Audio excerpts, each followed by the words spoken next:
it's Jessie from Squeegee Ink and welcome back to Printer's Corner. This particular episode is all about how to get rid of air bubbles when you're printing with an inkjet printer.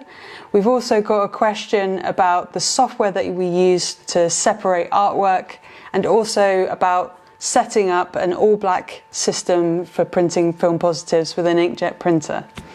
If you have any questions for us, don't forget to use hashtag Printers Corner and I'll pick those up on social media and use those for a future episode.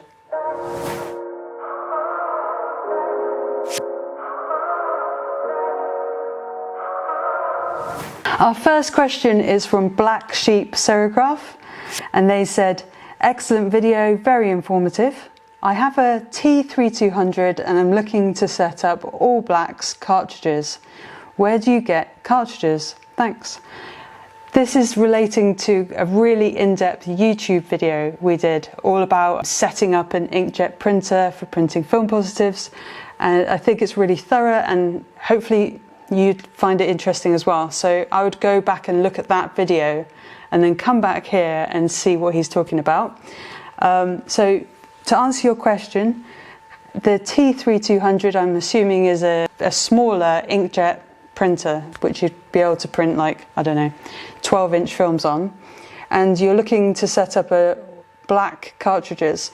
So what they mean is they don't want what the printer comes with. They don't want like CMYK or anything like that.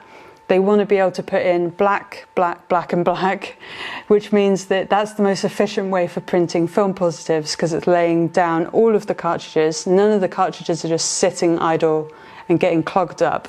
So an all-black system can be really easily set up. So in the UK, I didn't have access to the American market, so I used Color Best, and they have loads of compatible ink cartridges and they give you the chips.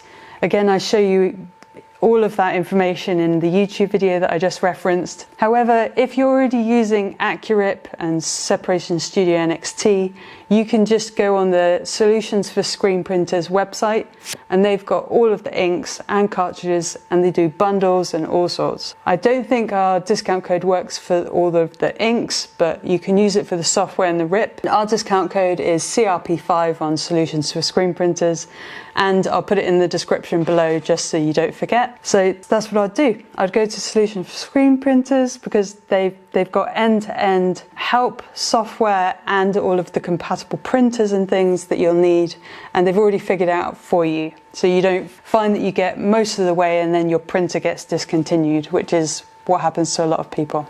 The second question in this episode, I need to throw a little bit of disclaimer on, but I'll let you see what the question is from Mike Harper, and they said, how does one get rid of air bubbles in ink lines of the printer?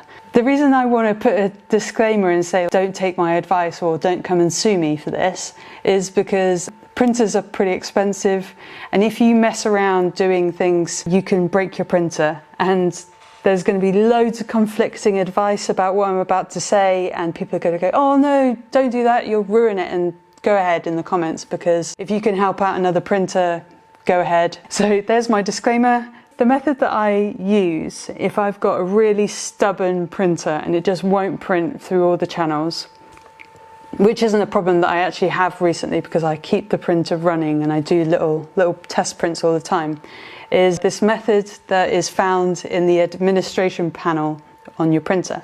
So if you go to your printer, then go into the normal menu, and then you select all the way down to the administration section.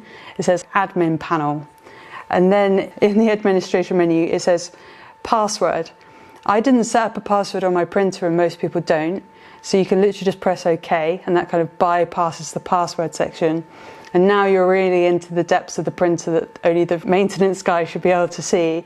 However, you can go in there and then you've got the setting for doing things like factory reset, but if you scroll right down you get to power cleaning, and then if you select that it's going to say what channels you want to put the power clean on. This is like a serious clean. It also stops you faffing around doing lots of little baby cleans which aren't really shifting it. If you know something's going to be stubborn, just go straight to the power clean, don't do all the little ones, and that's going to really force through and flush out all of the ink lines in one big go. You can't do it twice. If you do it twice, you've definitely killed your printer, so you only get one shot at it. So that's where it is, that's where it lives, and it took me a while to find it, but it did resolve an issue once on one of my big Epsons, and it saved the day. That's my answer. Try and find the power cleaning section in the admin tabs. Only use it once, and also don't sue me if you break your printer. Our final question is from Made in China, and they said, please, how can I get the software? The software is really easy to get. It's in our description below. There's a link there. The software that they're actually referring to is about how to separate your artwork into the layers for screen printing, and it's called Sep Studio NXT. And they've even updated this software recently, and I'll try and do another video to run through all these cool little modifications. But you can even add textures now, you can get artwork approval, and it's basically becoming this piece of software that you can use as a screen printer in loads of different ways. It's the best piece of software that we've managed to invest in the studio, and I think it's really, really handy. You can get it in the link below or on links on any of our videos. And don't forget to use the CRP5 discount code when you're buying it to get a little bit of money off and support the channel. So to round up this video on how to get rid of air bubbles in an inkjet printer, the answer, and my answer, is get into the admin section, do a power clean, and don't sue Squeegee Ink. If you have any future questions for me, don't forget to use #PrintersCorner, and yeah, I'll see you in the next episode.